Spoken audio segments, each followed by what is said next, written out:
What was the American Civil War, and how did it start?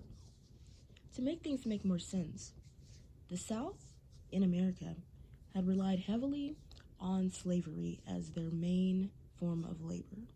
They also relied heavily on agriculture and exports and imports of cotton.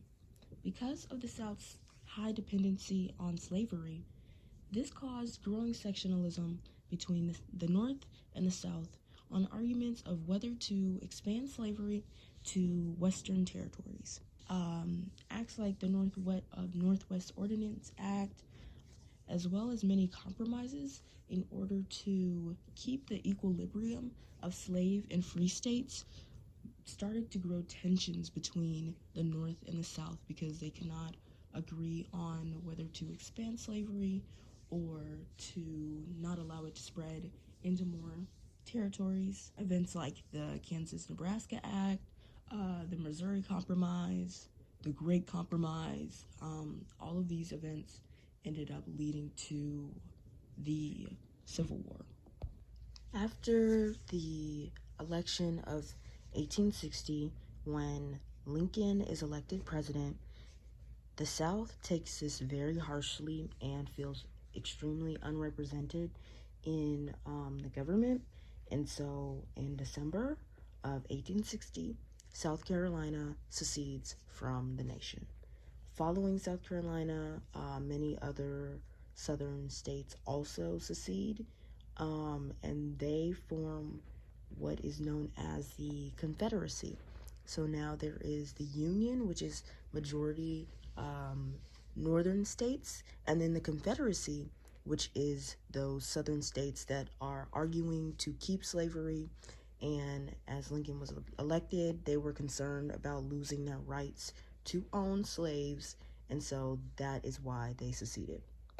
To break this down in years, after South Carolina secedes, in 1861, Mississippi, Florida, Alabama, Georgia, Louisiana, Texas, they all follow South Carolina and also secede, form the Confederacy, and now they have Jefferson Davis as their president. The Civil War begins when the Confederacy fires on Fort Sumter in South Carolina. The first battle is a victory for the Confederacy, so things are not looking great for the Union.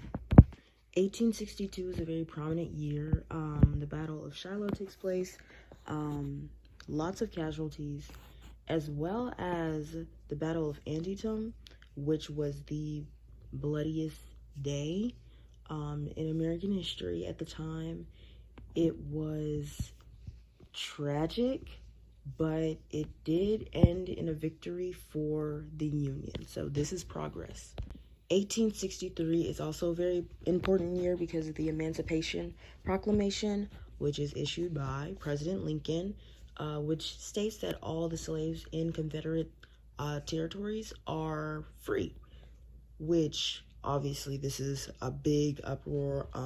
The whole reason that this war started was because of slavery. So now slaves are free does not go well. The Battle of Gettysburg happens, again, a victory for the Union, turning the war around, and the Union actually ends up capturing Vicksburg, Mississippi, which was a very important supply spot for Confederacy. So this ends up turning things around in the war. Obviously, at the beginning, the Confederacy kind of was winning. Now it is the Union. In 1864, the war is beginning to wrap up, and after Ulysses S. Grant, Robert E. Lee have a confrontation, in November 15th, General Sherman's March to the Sea ends up devastating the infrastructure of Atlanta, which was part of the Confederacy, which ultimately leaves the Confederacy with no choice but to surrender. In 1865, after Robert E. Lee surrenders in April, May 26 marks the last Confederate forces surrendering, officially ending the Civil War.